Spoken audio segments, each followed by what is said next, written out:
Hello नमस्कार, my career India में आप सभी का स्वागत करता हूं।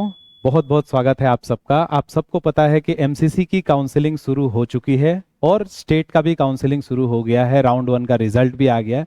लेकिन मैंने एक बात नोटिस किया, अभी भी बहुत सारे बच्चों को एमसीसी काउंसलिंग करना कैसे है, प्रोसेस क्या होगा, उसमें बहुत सारा डाउट्स है। ठीक है, तो आज मेरा नाम अभय मिश्रा है। मैं आज आप सभी को स्टेप बाय स्टेप काउंसलिंग क्या है, कैसा है, और उसमें सीट अलॉटमेंट का प्रोसेस क्या होता है, कौन कौन से राउंड्स होते हैं, और पूरे डिटेल्स मैं आप सबके साथ में शेयर करने आया हूं। तो हम ध्यान देते हैं यहाँ पर। सबसे पहला है हमारा एमसीसी नीट यूजी काउंसलिंग 2026। इसमें हमें मेन इंपॉर्टेंट बात, किस किस बातों का हमें ख्याल रखना होता है, तो यहां पर हम लोग ध्यान देंगे। सबसे पहले है हमारा, आ जाता है आपका रजिस्ट्रेशन। ओके, ये आ जाता है आपका रजिस्ट्रेशन, जिसका ऑलमोस्ट आप सबने रजिस्ट्रेशन ऑलरेडी कर लिया होगा। ठीक है, नेक्स्ट आता है आपका चॉइस फिलिंग। ठीक है, फिर आता है आपका सीट अलॉटमेंट। ठीक है, उसके बाद आ जाता है आपका स्मार्ट स्ट्रेटेजी। स्मार्ट स्ट्रेटेजी जो है आपका, ठीक है, ये हर किसी के बस की बात नहीं है, हर कोई नहीं कर सकता इसको। ठीक है, ये स्ट्रेटेजी वही लगा पाएगा जिसको काउंसलिंग में काफी सालों का एक्सपीरियंस है, और काफी सालों से जो एक्सपीरियंस कर रहा है, काउंसलिंग कर रहा है बच्चों का। ठीक है, अब ये जो आपका जो पूरा जो एमसीसी काउंसलिंग का जो प्रोसेस है, इसमें जो सबसे इंपॉर्टेंट स्टेप होता है वो होता है आपका सीट अलॉटमेंट, और इससे भी इंपॉर्टेंट स्टेप है आपका चॉइस फिलिंग। ठीक है, जो कि सीट अलॉटमेंट आपके हाथों में नहीं है। सीट अलॉटमेंट तो कॉलेज करेगा आपको, लेकिन आपके हाथों में क्या है? आपके हाथों में है चॉइस फिलिंग। आप कितने अच्छे से चॉइस फिलिंग को करते हैं, उसी हिसाब से आपको सीट अलॉटमेंट होगा। ठीक है, अच्छा, अब हम बात करेंगे कि एमसीसी में कौन कौन से इंस्टीट्यूट्स पार्टिसिपेट करते हैं, कौन कौन सी सीट्स के लिए एमसीसी काउंसलिंग कंडक्ट कराता है, कौन कौन से कॉलेजेस के लिए कंडक्ट कराता है। तो सबसे पहले आपका नंबर 1 पे आ जाता है आपका ऑल इंडिया कोटा। ठीक है, ऑल इंडिया कोटा। ठीक है, ऑल इंडिया कोटा में है जितने भी आपके जो गवर्नमेंट कॉलेजेस हैं। ठीक है, फॉर एग्जांपल आपका डिब्रूगढ़ मेडिकल कॉलेज हो गया, लखीमपुर मेडिकल कॉलेज हो गया, ठीक है, बरपेटा मेडिकल कॉलेज हो गया, आपका बाहर का जो भी आपका गवर्नमेंट कॉलेजेस है, वो सारे कॉलेजेस इसमें पार्टिसिपेट करते हैं। 15% सीट वो लोग बाकी सारे स्टेट्स को वो लोग प्रोवाइड करते हैं। फॉर एग्जाम्पल आपका जो ट्रिम्स है, Tomoriba institute of health and medical science, आपके लिए 85% सीट रिजर्व है ट्रिम्स में, लेकिन बाकी के जो 15% बचे हुए जो सीट्स हैं वो रिजर्व होते हैं बाकी ऑल इंडिया के बाकी बच्चों के लिए, दूसरे स्टेट्स के।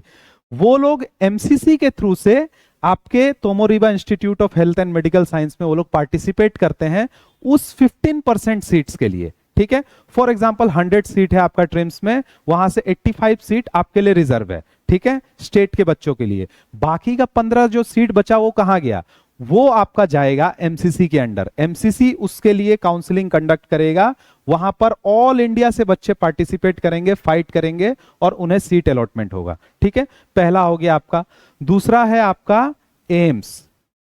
एम्स होता है हमारा all India institute of medical science. ठीक है, all India institute of medical science, जो कि हमारा ऑलमोस्ट सेंट्रल यूनिवर्सिटी के कैटेगरी में आ जाता है ये।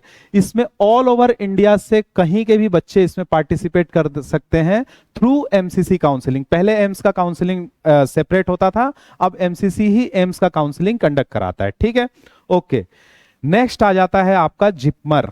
ठीक है, जिपमर का काउंसलिंग भी आपका एमसीसी ही कंडक्ट कराएगा, और एमसीसी क्या करता है इसमें, जिपमर में आपका ओपन सीट कोटा होता है। ठीक है, ऑल इंडिया के बच्चों के लिए ओपन सीट कोटा होता है, जिसमें आपके अलग अलग कैटेगरीज के लिए, एसटी के लिए अलग रिजर्वेशन है, ओबीसी के लिए अलग रिजर्वेशन है, एससी के लिए अलग रिजर्वेशन है। ठीक है, नेक्स्ट आ जाता है आपका सेंट्रल यूनिवर्सिटीज। सेंट्रल यूनिवर्सिटीज में आप लोगों को कंफ्यूजन होगा कि सर सेंट्रल यूनिवर्सिटीज कौन से हैं। For example BR Ambedkar medical college Delhi, Atal Bihari Vajpayee institute of medical science Delhi, ठीक है, इंद्रप्रस्थ यूनिवर्सिटी दिल्ली, ये सारे आपके आ जाते हैं सेंट्रल यूनिवर्सिटी के कैटेगरीज में। ESIC, ठीक है, ESIC क्या है आपका? ESIC का मतलब होता है कि ये कुछ स्पेशल कॉलेजेस हैं, ठीक है, जो कि कुछ स्पेशल कैटेगरीज के लिए बने हैं। इसमें एक IP सर्टिफिकेट का जरूरत होता है। अगर आप ESIC में डायरेक्ट ओपन सीट कोटा में जाते हैं तो अगर आपके पास आईपी सर्टिफिकेट नहीं है तो भी आप 15% जो कैटेगरी है आपका ऑल इंडिया कोटा का उसमें आप पार्टिसिपेट कर सकते हैं। लास्ट ईयर भी मैंने एक बच्चे का उसमें सीट अलॉटमेंट करा के दिया है, आपका बामंग रिनिया नाम है उस स्टूडेंट का, ईएसआईसी चेन्नई में वो अभी अपना सेकेंड ईयर में अपना स्टडी कर रही है। ठीक है, उसके बाद आ जाते हैं आपके डीम्ड यूनिवर्सिटी। अब इसमें बहुत ज्यादा बच्चों को कंफ्यूजन है कि डीम्ड यूनिवर्सिटी क्या है। डीम्ड यूनिवर्सिटी क्या प्राइवेट कॉलेज है, क्या गवर्नमेंट कॉलेज है, क्या सेमी गवर्नमेंट कॉलेजेस है?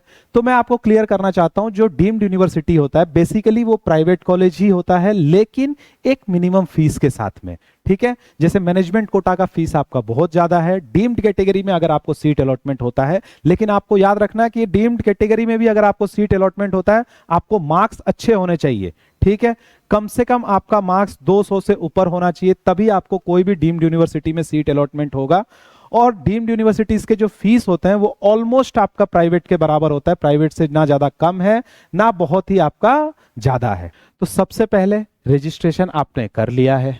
ठीक है, नेक्स्ट आपने फी पेमेंट आपने ऑलरेडी कर चुका है। ठीक है, चॉइस फिलिंग हो चुका है, चॉइस लॉकिंग हो चुका है। ठीक है, सीट अलॉटमेंट अभी हो चुका है बहुत लोगों को राउंड 1 का, लेकिन अभी अलॉटमेंट लेटर नहीं आया क्योंकि अभी तक सिर्फ प्रोविजनल अलॉटमेंट ही आपका हो चुका है। ठीक है, अब ये सारे प्रोसेस में जो सबसे इंपॉर्टेंट जो प्रोसेस है आपका वो है आपका चॉइस फिलिंग का। ठीक है, चॉइस फिलिंग का जो प्रोसेस है वो आपका सबसे इंपॉर्टेंट प्रोसेस है, जो कि ये काम सब लोग नहीं कर पाते। ठीक है, आप लोगों ने बहुत सारे काउंसलर से बात किया होगा। ठीक है, बहुत सारे काउंसलर, हम लोग भी बहुत सारे बच्चों का काउंसलिंग कर रहे हैं और हम उनसे कुछ चार्जेस लेते हैं। क्यों लेते हैं? क्योंकि ये चॉइस फिलिंग करने के लिए जो हमें लिस्ट बनाना पड़ता है उस लिस्ट का नाम है आपका प्रेफरेंस लिस्ट। ठीक है, और प्रेफरेंस लिस्ट बनाना इट्स नॉट ए जॉक। ठीक है, ये कोई जोक का बात नहीं है, कोई मजाक का बात नहीं है।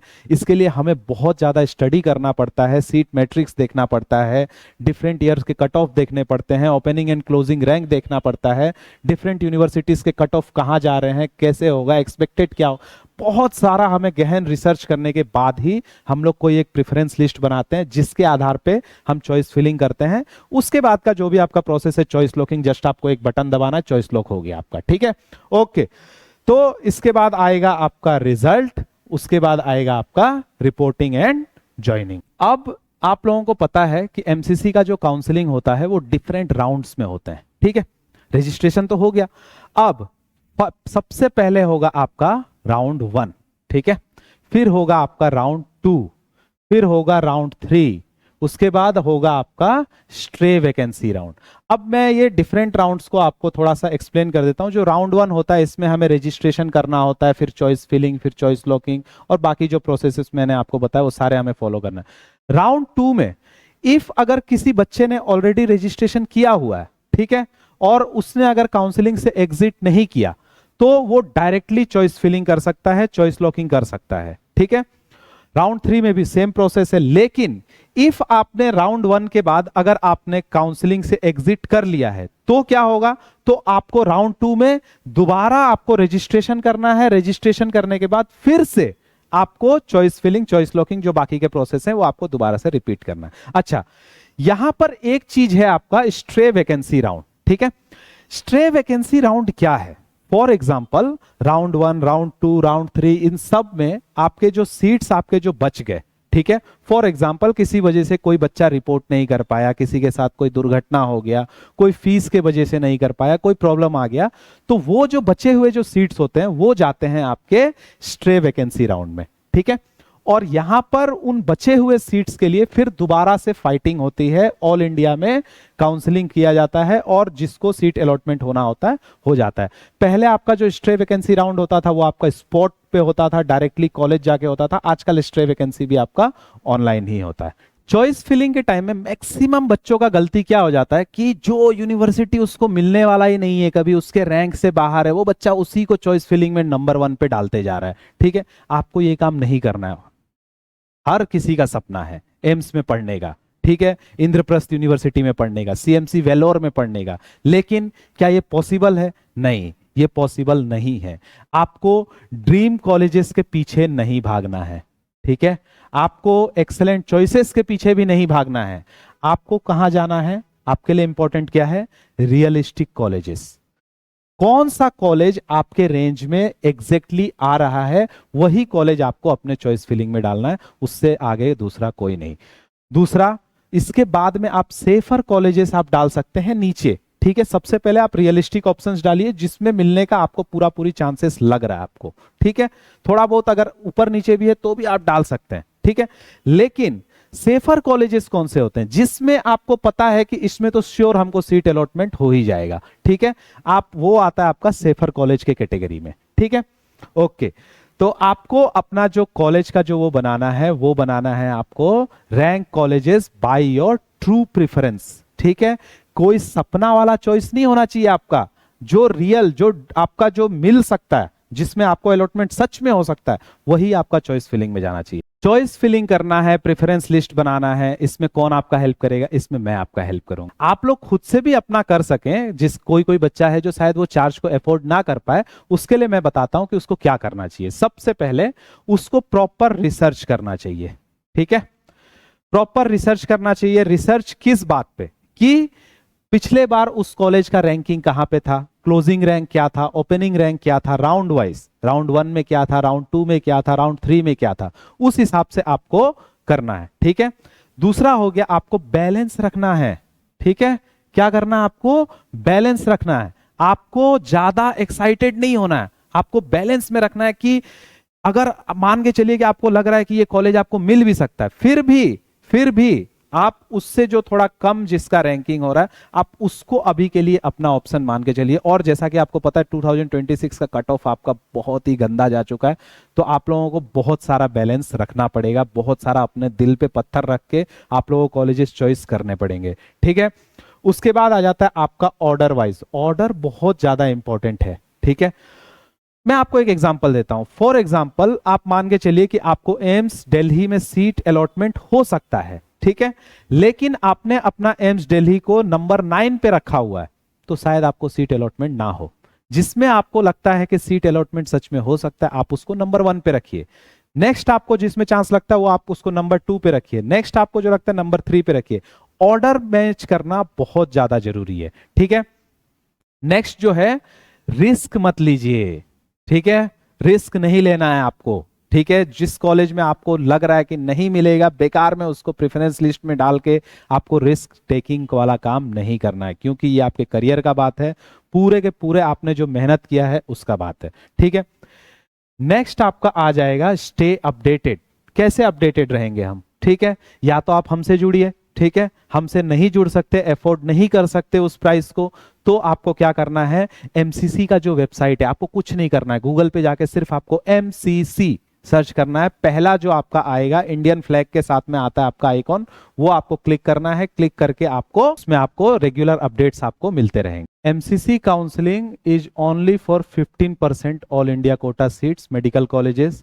You can edit your choice until locking, ठीक है।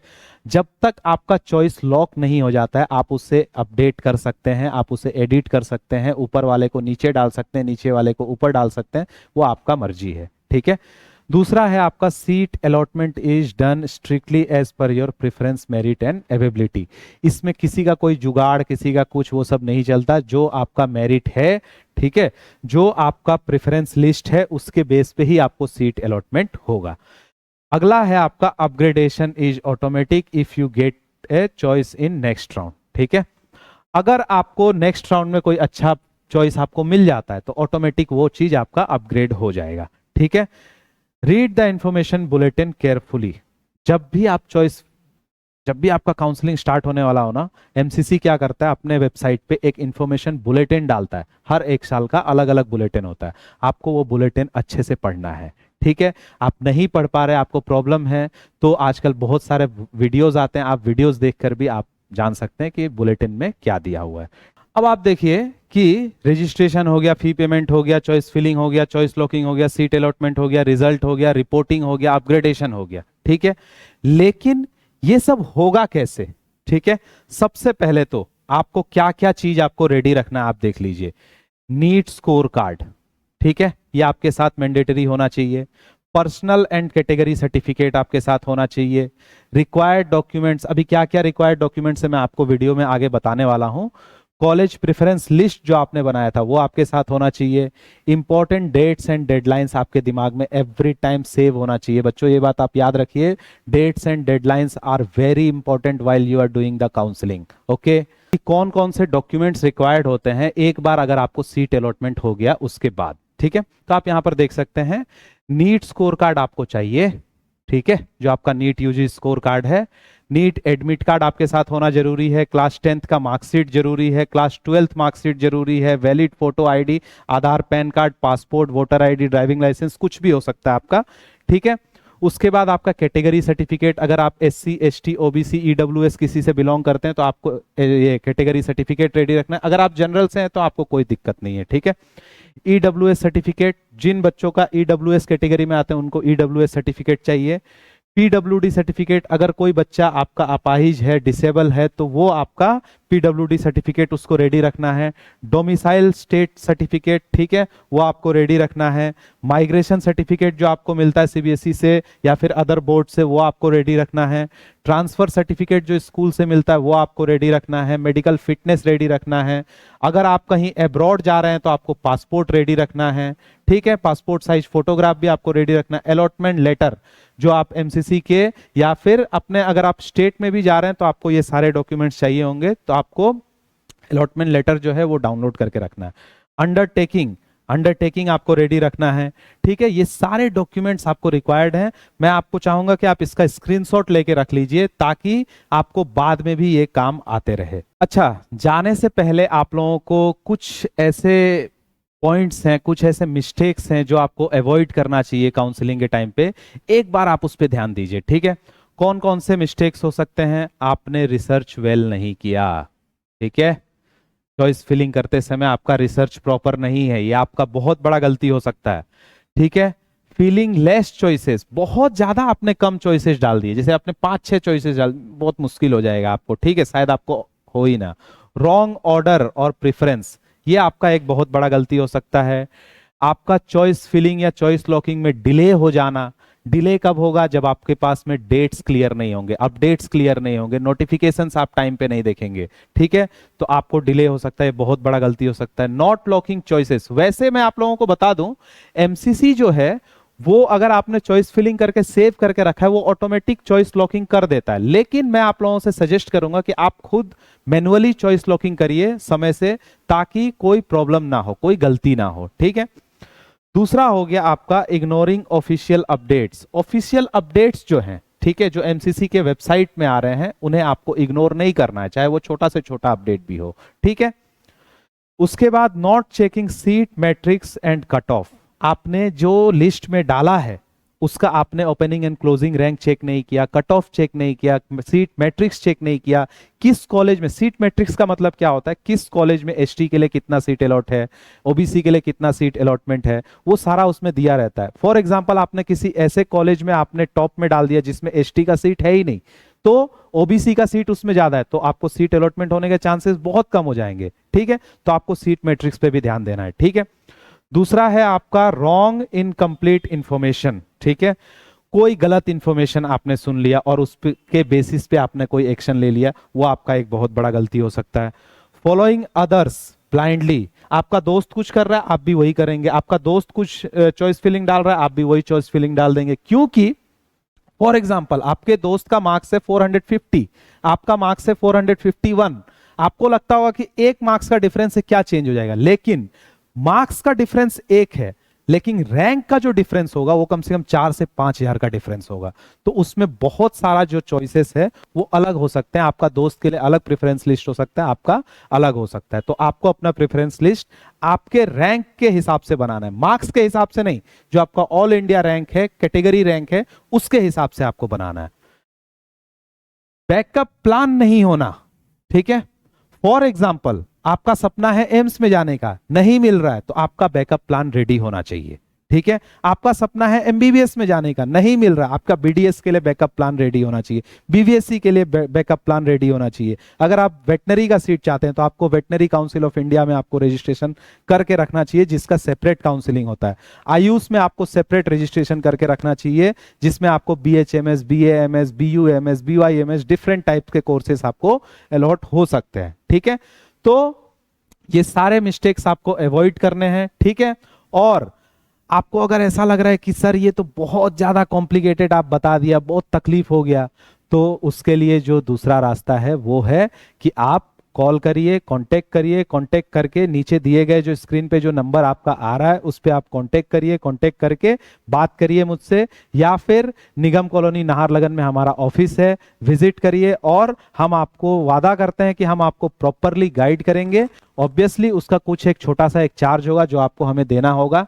ठीक है, लेकिन मैं वादा करता हूं कि मैं आपको सीट सही से सही कॉलेज में अलॉट करवा के दूंगा। ठीक है, अगर आपका रैंक और मेरिट के अंडर आ रहा है तो। ठीक है, थैंक यू सो मच। जय हिंद, जय भारत, जय अरुणाचल।